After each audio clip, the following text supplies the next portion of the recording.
In an attempt to create beauty, Archximus said, "Let there be light," and instead the apostle was born. Anyways, welcome to a series in which I give very not serious buffs to the perks in Decaying Winter. Ready?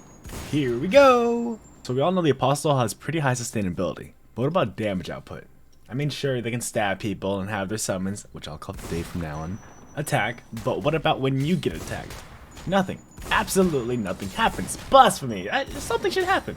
So let's imagine the apostle has spikes growing out of their body, because if their arm and hand are already mutated, then let's assume they have mutations in other places as well. Now what do these spikes do? They deal damage back to melee attackers for a portion of damage dealt, and can be amplified with the melee damage increase trait as well as the increased resistance trait, because it sounds cool to amplify passives with existing traits, and I don't want to be bothered to make it sound logical.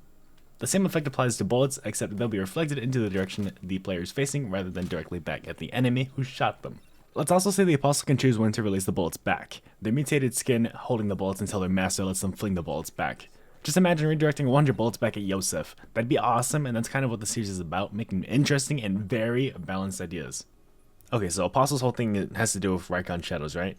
Let's expand on that. Every time you kill a right gun shadow, such as the Sickler and Skinner, you get an increase to your max capacity of Daves. Meaning you can have an infinite amount of Daves as long as you don't die, because upon dying, your max capacity for Daves resets, and you're back to a regular old apostle. Ugh. You know, if I were Dave, I'd be sick and tired of being killed all the time. So let's say Dave is also sick and tired of being bullied on the front lines, and has instead chosen to take matters into his own hands. Quite literally.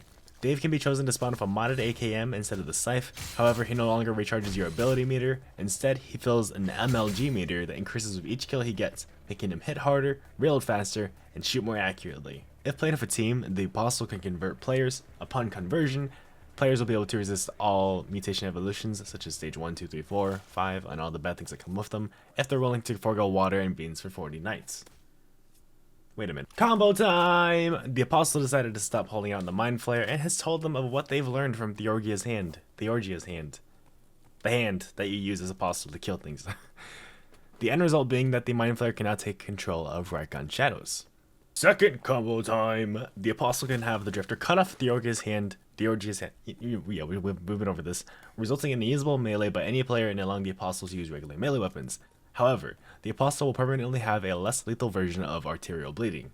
Why cut it off though? Because then the drifter can modify the dreadblade of the hand to become a more mobile apostle without the healing, and that sounds pretty fun if you ask me. You can sacrifice teammates to the blood gods so that your Dave can become stronger and so that you get 1000 HP for the next minute, but you don't get the morale penalties of killing a teammate, so it's almost worth it. But if you do it, then your teammates get damage debuffs, so you have to carry them.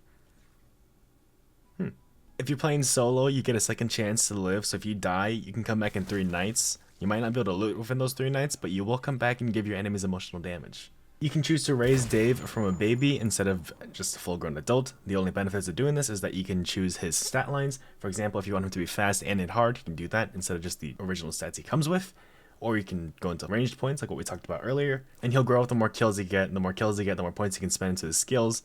Just be careful during the teen years because he does get rebellious and might kill your teammates when you're not looking. Anytime an ally dies, you can have Dave feast on their remains to make Dave stronger in health and take on a less powerful form of their ability. For example, Dave eating a zealot would result in a tankier Dave who can deploy turrets or shields based on the situation.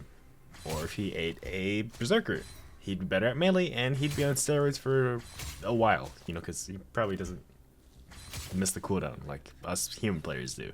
But if Dave eats another apostle, they become an AI-controlled apostle who can summon their own Daves, who can then eat dead apostles, who then become their own apostles, who can then summon their own Dave. Anyways, everyone, those are just a few of my ideas. Hope you guys enjoyed, and have a great rest of your day, and or night, and or morning, and or evening, and or midnight. Bye-bye!